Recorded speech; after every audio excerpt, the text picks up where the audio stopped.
A wealthy businesswoman gets a speeding ticket, walks into Judge Frank Caprio's courtroom, and immediately starts insulting him, refusing to pay, and tries to walk out mid-hang.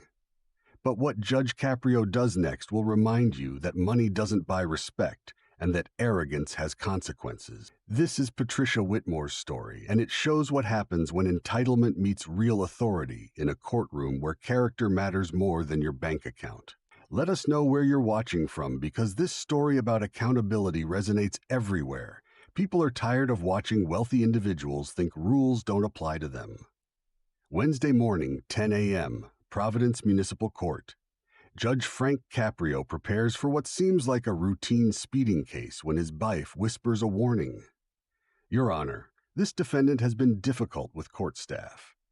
The citation: Patricia Whitmore, age 48, cited for driving 25 mph over the speed limit in a residential neighborhood. The officer's notes mentioned defendant was argumentative, claimed she was too important to be stopped, refused to sign citation initially. Patricia Whitmore enters wearing designer clothes, head to toe, carrying a luxury handbag, checking her phone constantly and making it clear through her body language that she considers this proceeding beneath her. Miss Whitmore, Judge Caprio begins professionally. You're here regarding a speeding citation. Please approach. Patricia walks forward slowly, still looking at her phone. Miss Whitmore, I need your full attention. Please put your phone away. Patricia looks up with visible annoyance. I'm handling important business matters. Can we make this quick? I have actual important things to do today. The courtroom immediately tenses at her dismissive tone toward the judge. Miss Whitmore, this court is important, and you'll give it your full attention. Now, you were cited for driving 55 in a 30 mph zone. How do you plead?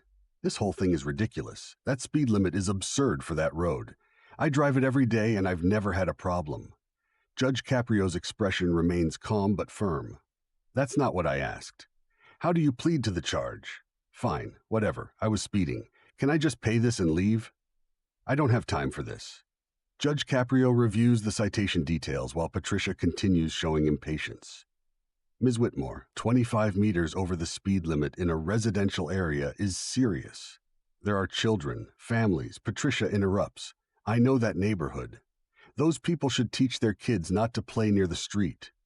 I shouldn't have to drive 30 meters an hour because parents can't supervise their children properly. The courtroom reacts with audible disapproval at her callous attitude toward child safety. Miss Whitmore, the speed limit exists to protect everyone in that community, not just children. Your attitude toward this citation concerns me. My attitude? Patricia's voice rises. My attitude is that I'm a successful businesswoman being lectured by a small-town judge about driving on a road I use daily. This is a waste of my time and taxpayer money. Judge Caprio stands, his patience clearly being tested. Miss Whitmore, I'm going to remind you that you're in a courtroom. You will show respect for this process. Respect for what? For you rubber-stamping tickets to generate revenue. I know how this works. I'll pay your fine and be done with it. Miss Whitmore, your fine for this violation is $350 plus court costs. Patricia laughs dismissively. That's it. I spend more than that on lunch. Just add it to my credit card and I'll be on my way.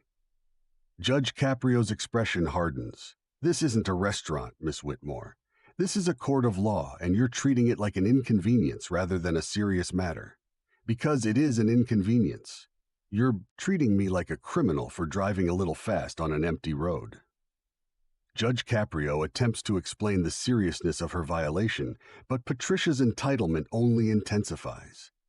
Miss Whitmore, I'm looking at your driving record. You have 3 prior speeding tickets in the last 2 years. So what? I paid them all. That's how this works, right? You give tickets, I pay them, everyone's happy. No, Miss Whitmore, that's not how this works. Each violation represents dangerous driving that could harm others. Patricia rolls her eyes visibly. Oh, please, I'm an excellent driver. I've been driving for 30 years without an accident. Your lack of accidents is fortunate, but it doesn't excuse repeated speeding violations. Look, Judge, Patricia says his title with obvious condescension. I'm a busy person. I run 3 companies. I employ over 200 people, and I contribute more to this city's tax base than most people in this courtroom will earn in their lifetimes. The gallery gasps at her blatant arrogance and disrespect. Miss Whitmore, your financial status is irrelevant to your obligation to follow traffic laws. Really? Because from where I'm standing, it seems like this whole system exists to shake down people like me who actually contribute to society. Judge Caprio's voice becomes stern. Miss Whitmore, I'm going to ask you one more time to show respect for this court. And if I don't, what are you going to do, Judge? Find me more money that I don't care about? You can't intimidate me. I'm not some scared kid or poor person who has to bow and scrape before you. The courtroom is completely silent, shocked by Patricia's open contempt for judicial authority. Miss Whitmore, your attitude in this courtroom is as concerning as your speeding. Both show a disregard for rules and the safety of others. Patricia picks up her phone again. Are we done here? Because I actually have important meetings today. Put that phone down, Miss Whitmore. We are not done. Actually, I think we are. Patricia turns toward the door. Send me the bill. I'll have my assistant pay it. If you can't believe what you're watching, hit that like button and subscribe to Judge Stories YT. We share incredible courtroom moments like this. Miss Whitmore, if you take one more step toward that door without my permission, you will be held in contempt of court. Patricia stops, turning back with a smirk. Contempt for what? For not being impressed by your little kingdom here? For showing repeated disrespect to this court? For attempting to leave in the middle of a hearing? And for demonstrating the exact attitude that makes you a danger on our roads? A danger? I'm a danger, because I don't gravel before a judge in a tiny municipal court. Judge Caprio's voice becomes powerful, filling the courtroom. You're a danger because you believe rules don't apply to you. You're a danger because you think your wealth exempts you from common courtesy and legal obligations. And you're a danger because you have no regard for the safety of others. This is ridiculous. I'm leaving. Patricia takes another step toward the door. Bailiff, please ensure Ms. Whitmore remains in this courtroom. The bailiff steps forward and Patricia's confidence wavers for the first time. You can't keep me here, Ms. Whitmore. I absolutely can. You're in my courtroom, and you'll stay until this hearing is concluded. Now sit down. Patricia remains standing, her arrogance fighting with the sudden realization that she might not have as much control as she thought. Miss Whitmore, sit down now or I'll add a contempt charge to your speeding violation. Patricia slowly returns to her position, no longer looking at her phone. Now, let's discuss your situation clearly. You were cited for excessive speeding in a residential area. This is your 4th speeding ticket in 2 years.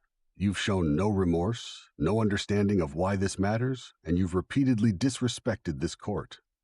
I don't have to stand here and be lectured by, yes, Miss Whitmore, you do. That's exactly what's happening right now. The courtroom watches as Judge Caprio dismantles Patricia's entitlement piece by piece. Judge Caprio sits back, his expression showing determination rather than anger. Miss Whitmore, your original fine was $350. However, given your behavior in this courtroom, I'm increasing it to the maximum, $500 plus court costs. Patricia's face shows genuine surprise. You can't do that. I can, and I am. Additionally, I'm requiring you to attend a driver safety course within 30 days. A driver safety course? I've been driving for decades, clearly unsuccessfully given your 4 speeding tickets. You will complete the course and provide proof to this court. This is outrageous. I'll appeal this. You have that right, Miss Whitmore. I encourage you to explain to an appellate judge how you treated this courtroom and see if they're sympathetic. Patricia's arrogance begins to crack as the reality of consequences sets in. Furthermore, I'm adding a contempt of court charge for your behavior today. That's an additional $200 fine. For what? For not kissing your ring. For repeatedly disrespecting this court. For attempting to leave during a hearing. And for showing complete disregard for legal proceedings. So your total is now $700 plus court costs, which brings it to $850 plus mandatory traffic school. Patricia's face reans, realizing her attitude has cost her significantly more than if she'd simply been respectful. You're punishing me for being successful. I'm holding you accountable for breaking the law and for showing contempt for the judicial system. Your wealth is irrelevant to your obligations as a citizen. I want to speak to your supervisor. I don't have a supervisor, Miss Whitmore. I'm the chief judge of this municipal court, but again, you're welcome to appeal. Subscribe to Judge Stories YT if you want to see more moments where entitled behavior meets real consequences. Patricia stands silently, perhaps for the first time realizing that her money and status mean nothing in this courtroom. Miss Whitmore, I want you to understand something. This court sees people from every background. Some can barely afford their fines. Others, like you, consider them pocket change, but the law applies equally to everyone. Patricia remained silent, her earlier arrogance completely deflated. When you speed through residential neighborhoods, you're not just breaking a rule, you're risking lives. Children live there, elderly people walk there, families exist there. Your convenience is not more important than their safety. Your attitude today showed me exactly why you keep getting tickets. You don't think rules apply to you. You think your business success exempts you from basic courtesy and legal obligations. For the first time, Patricia looks genuinely uncomfortable rather than dismissive. I'm going to tell you what I tell everyone who appears before me. This court cares about your character more than your bank account. Today you showed very poor character. Patricia finally speaks. Can I just pay the fine and leave? Yes, but first you'll apologize to this court for your disrespectful behavior. What? You heard me. You will apologize for your disrespect, or I'll add another contempt charge. Patricia stands silently, pride wearing with pragmatism. Miss Whitmore, I'm waiting. I apologize for my behavior in court today. Miss Whitmore, say it like you mean it. Patricia takes a breath. Your Honor, I apologize for being disrespectful to you and to this court. My behavior was inappropriate. Judge Caprio nods, apology accepted. Now, let me be clear about what happens next. You will pay $850 in fines and costs. You will complete traffic school within 30 days. You will provide proof of completion to this court. If you receive one more speeding ticket in the next year, I will personally review your case and consider license suspension. Patricia nods, finally understanding the gravity of her situation. And Miss Whitmore, one more thing. The next time you're driving through that neighborhood at 55 miles an hour, I want you to remember this moment. Remember that your time is not more valuable than other people's lives. Yes, Your Honor, you're dismissed. The clerk will process your payment. As Patricia walks toward the clerk's office, she moves differently, less arrogantly, more soberly, perhaps beginning to understand that respect isn't given based on wealth, but earned through character and behavior. Patricia Whitmore's story reminds us that entitlement and arrogance will always meet their match in a fair courtroom.